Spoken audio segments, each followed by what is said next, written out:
Okay, thank you, John. So hello and welcome to today's session, Library Instruction in Response to COVID-19 Best Practices.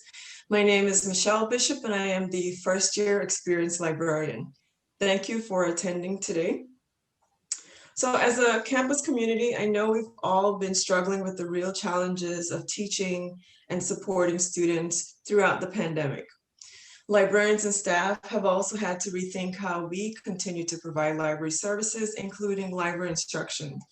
So during this session, we'll spend some time sharing our experiences about teaching this fall and our plans for library instruction in the spring. But before we jump into the presentation, I'd like to ask if anyone who's attending today has had scheduled a library session in the fall. So I would have put up a poll, but what I'll do now is just ask for reactions, so thumbs up. I think, Andrea, you are the only non-librarian here, so yeah, thank you for the thumbs up. So you had scheduled library instruction in the fall. Thank you for that. What we'll do throughout the session is pause after each speaker for questions. If you had scheduled a session, as Andrea did, I hope you'll share your thoughts about your experiences. So let's begin with an overview of the library instruction program here at SUNY Oswego, and I will share my screen.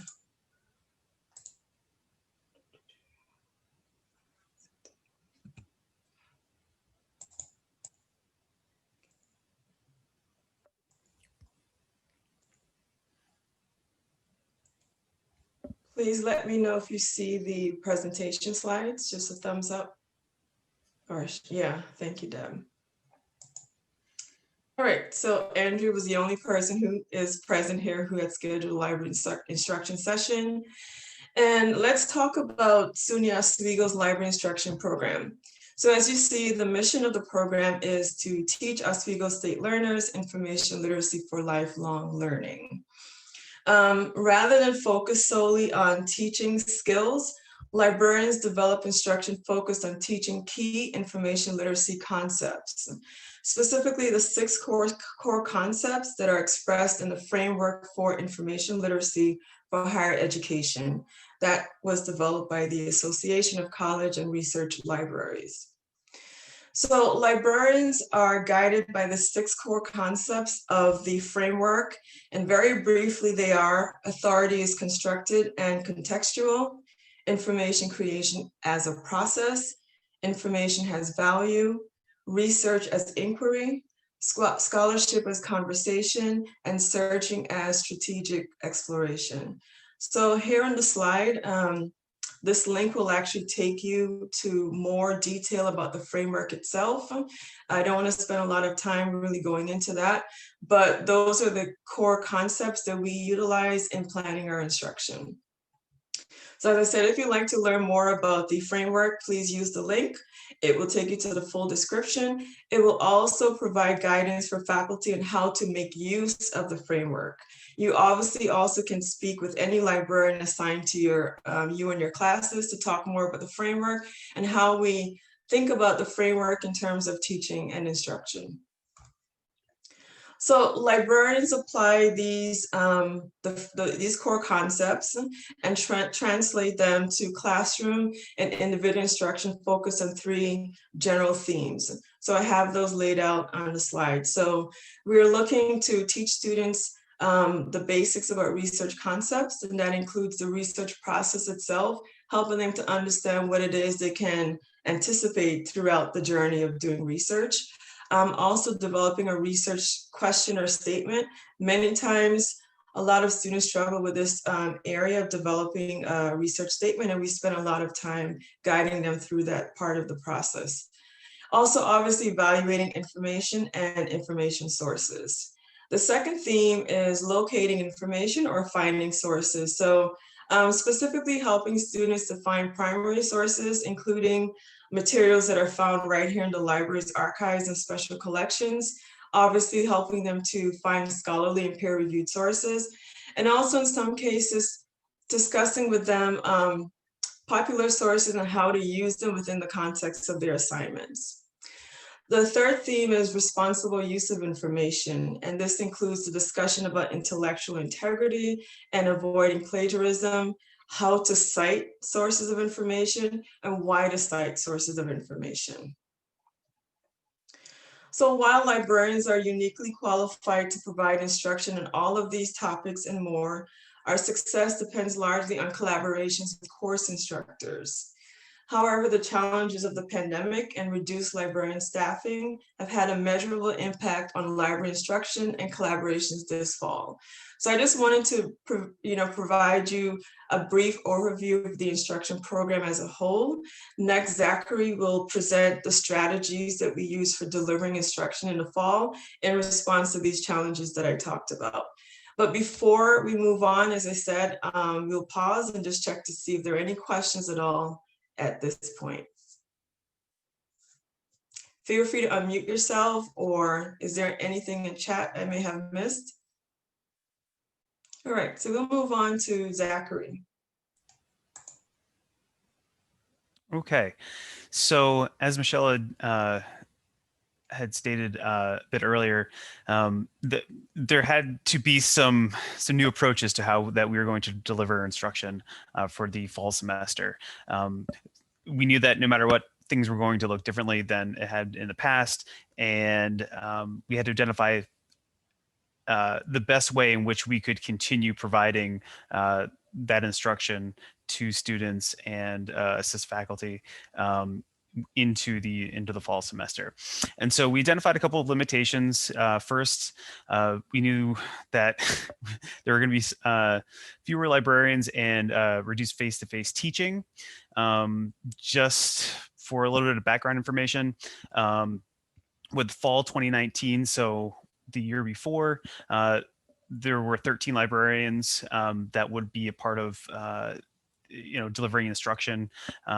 In the spring 2020, there were 11. By fall 2020, so the first semester we're heading into this, there were 9 librarians that were delivering instruction. Next, with transitioning physical library instruction surveys to meet the needs for 3 classroom options. So before the fall 2020, library instruction surveys were heavily paper-based and distributed at the library instruction sessions. And the surveys are important because that's how we can kind of help to determine determining the success or needs of the students moving forward. And so we knew that this was going to be impactful, especially for the spring semester, to understand the needs and challenges that we need to adjust for. Next, time management needs for library instruction in the classroom. One of the biggest limitations and challenges that we saw was that typically, English 102, those classes received a high rate of attention from librarians for support for the requirements to support the requirements of learning outcomes for the courses. And so we knew that we needed to figure out a way to prioritize those types, the English 102 classes and other classes that received traditionally high levels of support in instruction. And then finally, with technology concerns for the classroom, something that we could potentially identify going into the semester was that how could the librarians best meet the classroom limitations with 50% of the classes offered online and not everyone using the same single platform. We could hope that everyone would be using Zoom as the way that classes would meet if they were online, but there was no guarantee that that was the way. Same thing with Blackboard. We were trying to figure out how to interact with the students as many ways as possible, but also not, go in so many directions where we wouldn't know what to do. The approaches that we took, again, listed on the slide here, but just that, to address the change of with the fewer librarians, we changed from an individual subject liaison model to a college or school model for liaisons. for the fall. We replaced traditional print student feedback forms with an online assessment tool, Project Outcome, which could be used for both synchronous classes and asynchronous classes. And if there were face-to-face or hybrid, it could be adopted or adapted to meet that as well. We would prioritize synchronous instruction for future research support via English 102. And some classes that may not operate in synchronous format for technology concerns, we increase the use of asynchronous teaching materials so that they could be implemented in different ways for the classroom. And I think that that is what I have on that.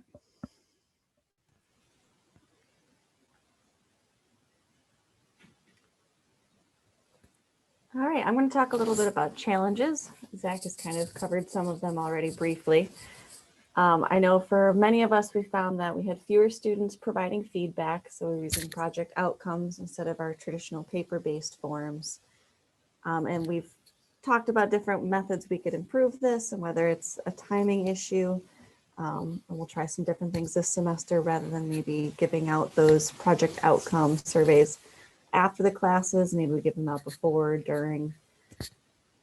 For synchronous sessions, we found it was more difficult in many cases to cover the same content in the same time frame. And Michelle has a brief story to tell about that. Yeah, thank you, Morgan. I personally found that I couldn't get as much content in the same amount of time as I would in a face-to-face session. And most of it really was, I was kind of like checking in with students before I began instruction, because I felt it was really important to get a sense of kind of like all of what they were dealing with.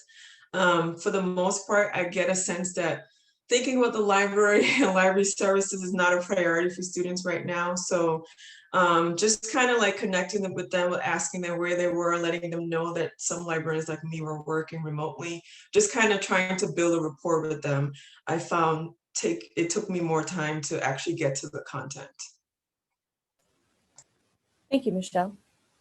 And for asynchronous sessions, those are really difficult to know whether students had actually looked at materials before or during, and if they were even really participating. I know many classroom faculty have mentioned seeing black screens.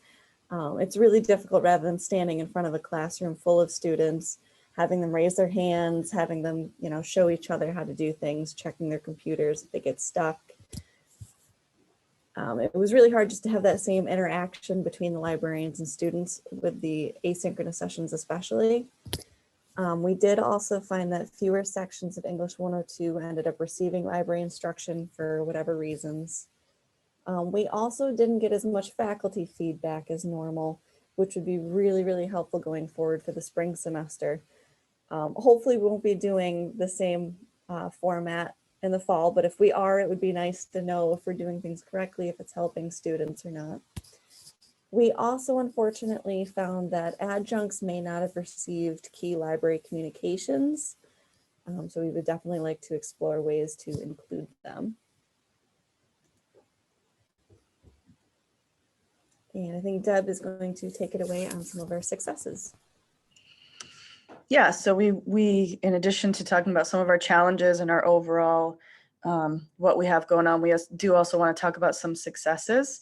So the librarians, you can see the first one successfully responded to almost all of the instruction requests that we received. Even some of, Zach and I jumped in and sort of co-taught a Math 300 class that neither of us has a background in. So, when we didn't have a background in a class, we figured out how to do it. We're all information professionals. So we got it done and we felt good about that. I think there was just maybe one or two that we weren't able to cover. And I think those were technology classes more that one of the people who recently left had covered previously.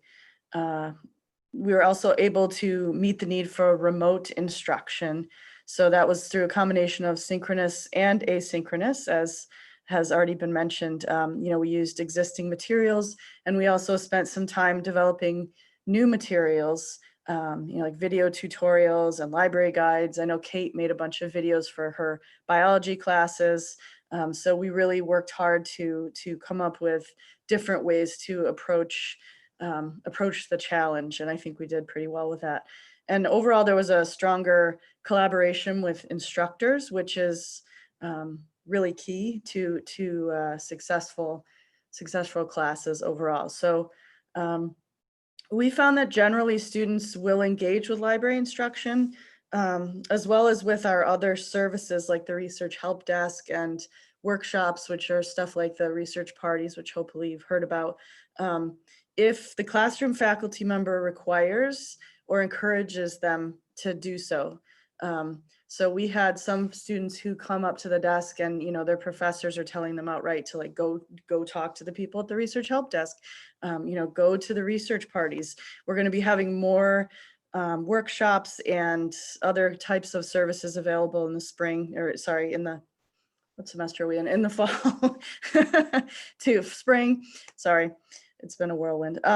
In the next semester coming up here to address student needs in that regards. And it's really helpful if faculty members require or just encourage students to come.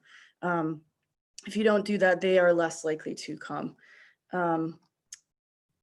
We had a few successes that we wanted to share with you specifically here, also of ideas of things that we tried that worked. We're always open to trying new ideas and trying new things. Morgan's going to share a little bit about a way that she used to get more engagement from students.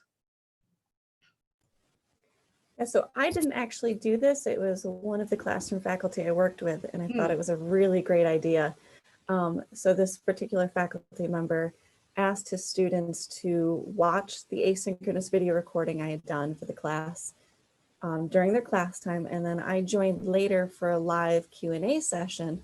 But the piece that really made a difference was he had actually asked each one of his students to come up with a question, either something that they watched in the video or something that they wished I'd gone over, and each student had to take a turn. So I think that really boosted the cooperation and interaction between myself and the students. And the professor also tried to engage in the session and kind of prompt students.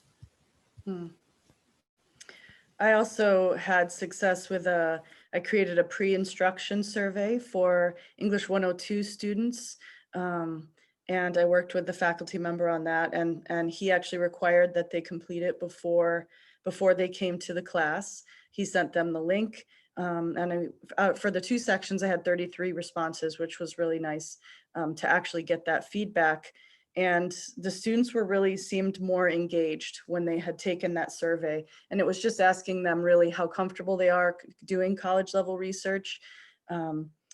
And it was actually interesting that the majority of them did not express comfort with that. So I think, the anonymity of doing the pre-instruction survey allowed us to get that information, allowed me to connect with where the students were at.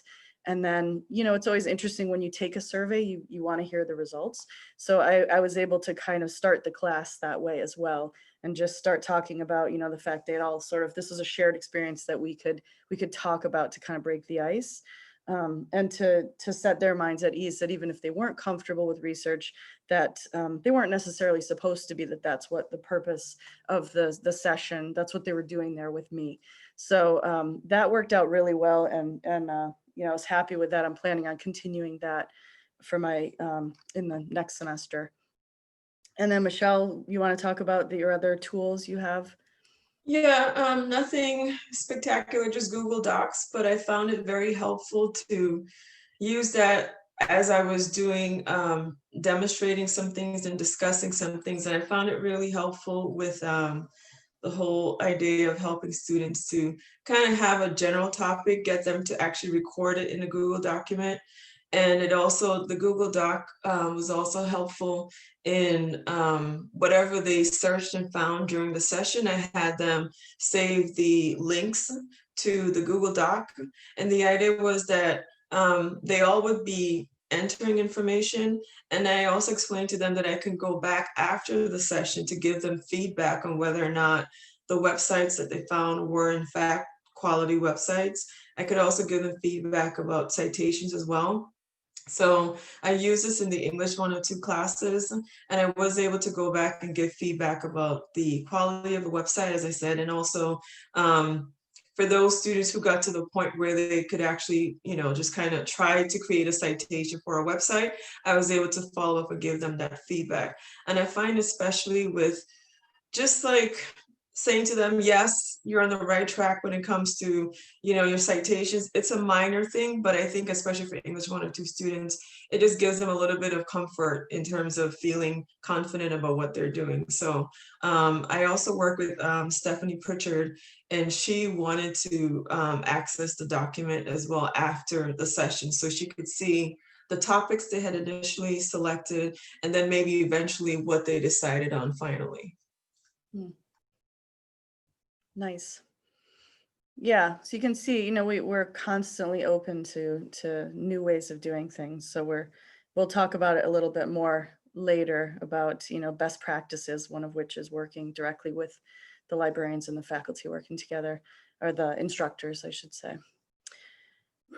So yeah, we have some instructor feedback. This is following our successes. We wanted to also share some positive instructor feedback that we got. I don't know if I want to read this whole thing, but I will say that it's, it's nice to get feedback, and it's helpful, good and bad. We really want to hear what people think about what we're doing. So we want the classroom faculty to take the time to let us know what they found that was positive, what needs to be improved.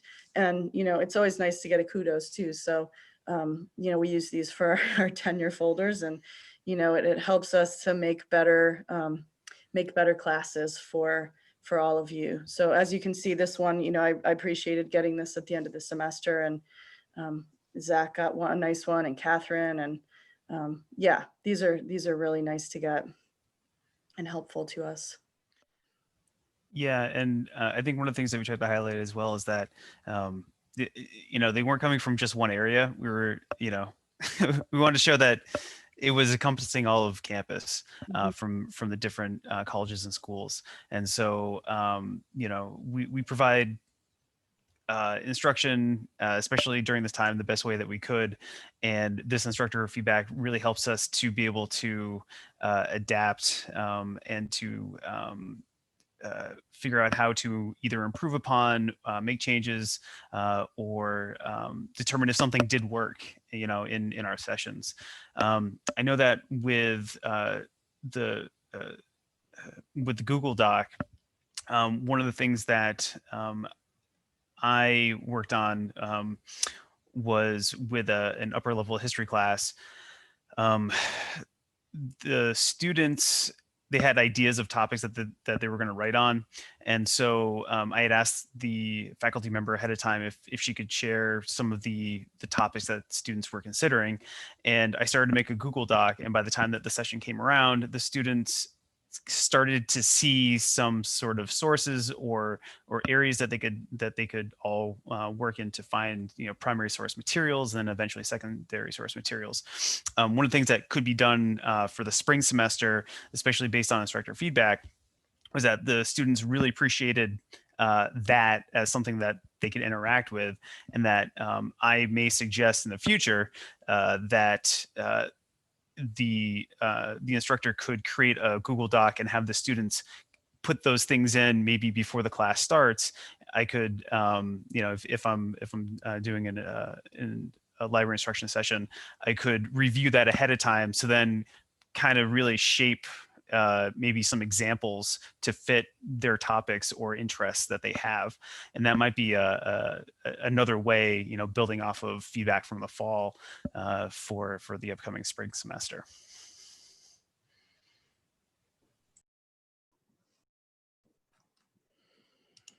So along that same vein, now that we've given you a sense of our successes and our challenges, we want to talk about best practices for instruction going forward. And this is based on our experiences from fall 2020. And you can see that first bullet point there, reach out to us as early as possible. So the farther in advance that the classroom faculty can let us know what they need, the more we can meet those needs. So Sarah's going to show you how to get a hold of us. We really want to talk with you about the best approach for your particular class or assignment. So if you can send us your syllabus, send us your a detailed, whatever you give to the students about what the assignment is. It's helpful to us in order to tailor what we are doing to meet your students' needs. And collaborate with us, to work with us to create, we can create worksheets, pre or post surveys like the survey I was telling you about, or other materials that are tailored specifically to your classes. And we can do a lot of different ways, as we've mentioned. You know, we're doing these synchronous sessions like we're talking now, but we also do the asynchronous materials, and those can be videos. Those can also be resource guides, the lib guides that we do, or really any combination of the two, like Morgan was talking about, you know, having the students do some work on their own and then come to a Q&A with questions. So we're willing to do any combination. You know, we're pretty creative people. So work with us, you know, let's talk. We also really want to encourage faculty to leverage the scheduled library research events that we have been holding and we're continuing to hold. You know, we have the research help desk hours that we're offering virtually, and that's a librarian and a peer reference assistant, which is a student who's been trained to give individualized research help. We're also going to have some branded workshops this coming semester. So librarians are going to, within the research help desk hours that they regularly staff, there's going to be different hours that students are going to be able to come in and get help on specific topics. So we will be advertising more about those, but we really, if the classroom faculty and the instructors can encourage the students to attend those types of events, it really benefits the students. We have really found that students are far more likely to participate with library instruction as well as all of those other services and events when their faculty require or strongly encourage that they participate and that they come. Active faculty participation in the library instruction process really helps us with student engagement. The faculty should always come to the session.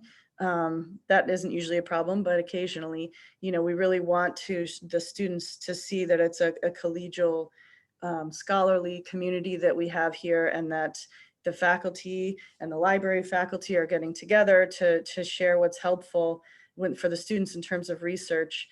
So if the faculty can engage with the librarian throughout the information literacy session, that's super helpful. And we found a best practice from this fall was when the faculty member actually, you know, chimed in a lot and then also summed up the key points for their students at the end of the session. So they kind of also tied it back into what they've been teaching in class. And those are all good recommendations we have for you. Okay, so what are we going to do for the spring? How are we actually going to do this? Well, first of all instruction will be virtual. In the fall, we had at least one session that was scheduled to be in person, and then that was when we went into the pause. So all of our instruction will be virtual regardless of whether the class is in person or virtual. As we've mentioned earlier, we're offering any combination of synchronous, asynchronous, or the combination of the two for a session. Librarian, I want to encourage, we've numerous of my colleagues have already mentioned this, but I want to just reiterate that it's really a collaboration and a partnership between the librarian and the instructor in coming up with what is the best approach for the class. So I just want to, encourage all of our instructors to really leverage the librarian's expertise in information seeking and information literacy, just to work together, come up with the best plan. We will continue to have to administer the short feedback survey using the Project Outcome online tool. And as Morgan had mentioned, we just may work on the timing of when we do that. Again, as already mentioned, would appreciate if you can encourage students to attend the research help desk hours to make use of those, and also the workshops that we offer. And one caveat is to be sure that you check out our COVID guide under the section for resources for faculty and staff and collections, to make sure that you're aware of database changes that have either already happened in the fall or that are coming in the spring, because there will be some mid-semester cancellations of resources. We've already identified everything that's going to be changed, but some are canceled mid-semester due to when the subscription date started. We would like you to request library instruction by January 25th. And we're going to give priority to all of you, all of the sessions that we receive by the 25th, and then we'll accommodate others as we can. We do have a number of staffing constraints, given that as Zach had gave us the numbers at the beginning, we're down quite a lot of librarian positions. So we're going to do our best to meet all of your needs. And generally the spring we find is a lighter class load than the fall. So we're optimistic that we'll be able to meet your needs, and we'll do what we can to. Next slide, please. Okay, so to actually request a session, there's 2 different ways you can do that.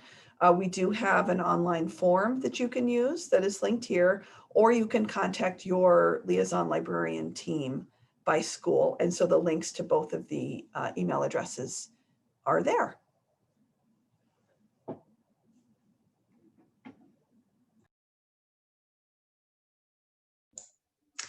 And I will also share the link to this presentation so that the live links within, you can actually access them.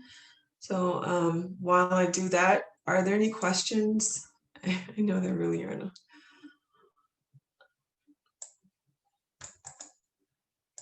No pressure, Andrea. I want to say again, thank you for putting this together. Thank you for the work that everyone has done behind the scenes. I guess it's helpful, and I know that people will probably watch the recording. You're up against a very important panel on like student evaluations. So it's kind of the timing, I'm sure.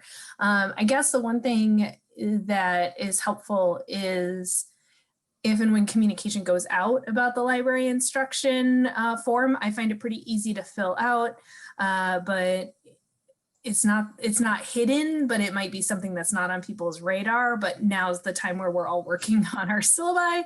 And so this is a good time that I don't know if there can be some communication that goes out to departments or goes out on faculty listservs. And I know that they've been trying to get adjunct faculty on a lot of those lists, but if you know anyone specifically, like you look through the course list, I mean, I would also say maybe reach out to them because they might not get the emails. Like they'd probably want to participate, but they don't know about it.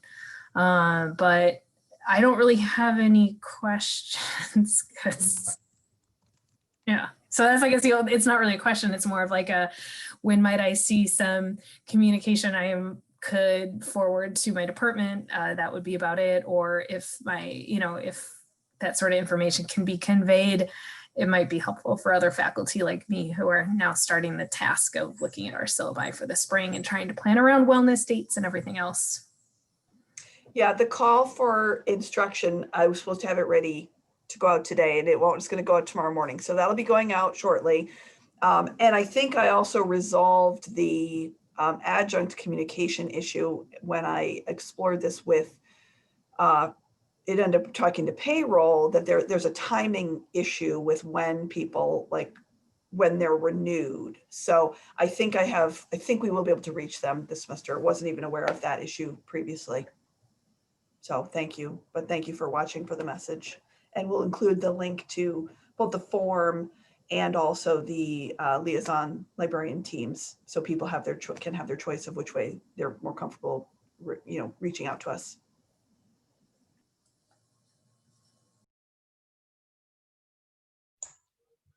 Thank you, everyone.